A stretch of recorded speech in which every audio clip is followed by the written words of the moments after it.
Caimin terlacak radar KPK, Anies Baswedan tak goyah.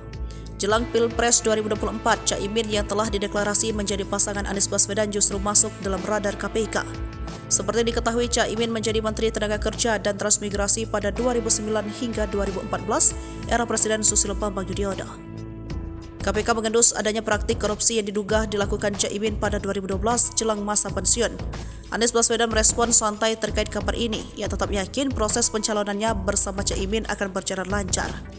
Insya Allah semuanya lancar, ujar Anies saat menghadiri acara PKS di halaman Gedung Astaka, Deli Serdang, Minggu 3 September 2023, dikutip dari YouTube Kompas TV. Anies juga menuturkan bergabungnya PKB akan menguatkan koalisi perubahan untuk persatuan.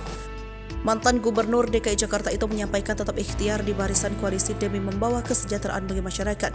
Diberitakan sebelumnya KPK memberikan sinyal untuk memanggil dan memeriksa Caimin atas dugaan korupsi saat dirinya menjabat sebagai Manager. Hal itu disampaikan oleh PLT Deputi Penindakan dan Eksekusi KPK Brigjen Pol Asep Kuntarahayo. Kasus rasuah pengadaan sistem proteksi TKI terjadi pada tahun 2012. Diketahui, KPK telah menetapkan 3 tersangka dalam kasus yang merugikan negara hingga miliaran rupiah ini.